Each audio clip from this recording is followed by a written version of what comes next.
ত্রিপুরা মধ্যশিক্ষা পর্ষদ পরিচালিত 2026 সালের মাধ্যমিক ও উচ্চ মাধ্যমিক বছর বাঁচাও পরীক্ষার ফলাফল আজ প্রকাশ করা হয়েছে। মধ্যশিক্ষা পর্ষদে আয়োজিত সাংবাদিক সম্মেলনে সভাপতি ধনঞ্জয় চৌধুরী জানান, মাধ্যমিক বছর বাঁচাও পরীক্ষায় মোট 758 জন পরীক্ষার্থী অংশগ্রহণ করে। এর মধ্যে 239 জন উত্তীর্ণ হয়েছে। তাছাড়া উচ্চ মাধ্যমিকের পরীক্ষায় মোট 1570 জন পরীক্ষার্থীর মধ্যে 350 জন উত্তীর্ণ হয়েছে বলে জানান তিনি। আগামী 31 জুলাই সকাল 10টা থেকে বিকেল 5টার মধ্যে ত্রিপুরা মধ্যশিক্ষা পর্ষদ কার্যালয় থেকে সংশ্লিষ্ট ছাত্রছাত্রীদের মার্কশিট ও সার্টিফিকেট সংগ্রহ করার কথা জানিয়েছে পর্ষদ কর্তৃপক্ষ।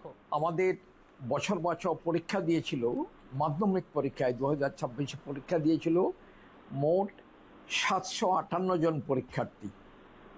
তার মধ্যে পাশ করেছে 239 জন। আর মাধ্যমিক পরীক্ষায় প্রথম আমরা 8ই মে যখন রেজাল্ট ঘোষণা করি তখন আমাদের দেখতে পেয়েছিলাম, তখন পরীক্ষার্থী ছিল মোট 32,184 জন। পাশের পার্সেন্টেজ ছিল 84.18%। এর সাথে এবার বছর বাঁচাও এবং অন্যান্য কিছু নিয়ে বছর বাঁচাও 758 জন পরীক্ষা দিল, 239 জন পাশ করলো মাধ্যমিকে।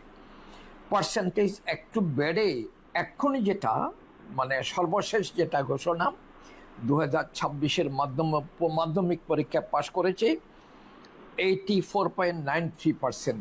আর দ্বাদশেতে পরীক্ষার্থী 1570 জন পরীক্ষা দিয়েছিল, তার মধ্যে পাশ করেছে 350 জন মাত্র বছর বাঁচাও।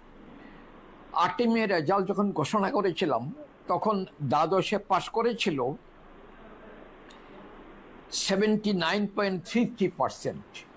এবার 350 জন আরো পাশ করাতে পাশের হারটা সামান্য বেড়ে হলো 80.65%।